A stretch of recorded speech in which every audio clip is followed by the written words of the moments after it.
Facebook, WhatsApp, ইনস্টাগ্রামের status থেকে অনেকেই জানতে চেয়েছো এই ফটোগুলো কোথায় তোলা। তো কিছুদিন আগে আমরা গিয়েছিলাম ব্যারাকপুর ঘাটে। অ্যাকচুয়ালি আমি গিয়েছিলাম আশাদিকে আনতে। আশাদি গিয়েছিল বাপের বাড়ি, আর বাপের বাড়ি গিয়ে ওনার এত মন খারাপ করছিল যে আসার দিন আমি ওকে পিক আপ করতে চলেই গিয়েছিলাম। তো ব্যারাকপুর ঘাটে গিয়ে আমাদের দেখা হয়ে গেল। ওরা ঘাট পার করে এই পারে এসেছিল। তারপর পাশেই ছিল একটা শান্ত নিরিবিলি একদম সুন্দর ঘাট, যেখানে অনেকগুলো মন্দির ছিল। তো আমরা ওই ক্রাউড থেকে বেরিয়ে এসে এই ঘাটটায় এসে একটুখানি টাইম স্পেন্ড করার কথা ভাবছিলাম। আর ঘাটটা এত নিরিবিলি আর পরিবেশটা এত সুন্দর ছিল যে কি বলবো। তো আমরা ওখানে ঠাকুর প্রণাম করে নিয়ে একটুখানি গঙ্গার ওখানে নামলাম। তো পেখম তো প্রথমে নামতেই চাইছিল না, তো প্রথমে আমরা দুজনেই নামার ডিসাইড করলাম। আর গঙ্গার ঘাটটা কিন্তু বিকালের টাইমে একদম অ্যামেজিং লাগছিলো, অ্যাম্বিয়েন্সটা দারুণ ছিল।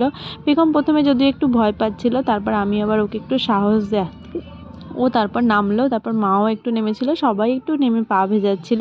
আর পেখম তো নেমে দেখো এত মজা পেয়ে গেছে যে আর উঠতেই চাইছে না।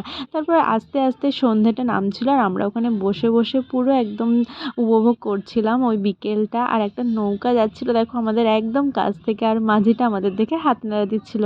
ওরা মনে হয় মাছ ধরতে গিয়েছিল, তো যে বললো যে হ্যাঁ ওদের কাছে মাছ আছে। তারপর ওখানে সন্ধ্যেবেলা আমরা কিছু খাবার দাবার খাচ্ছিলাম। খাবার দাবার বলতে বাড়ি থেকে বানানো খাবারই নিয়ে গিয়েছিল। আশাদি ওখান থেকে করে নিয়ে এসেছিলো চিড়ের পোলাও, আর আমি ফ্রুটস নিয়ে গিয়েছিলাম। আর বাচ্চাদের জন্য কিছু স্ন্যাক্স আইটেম ছিল।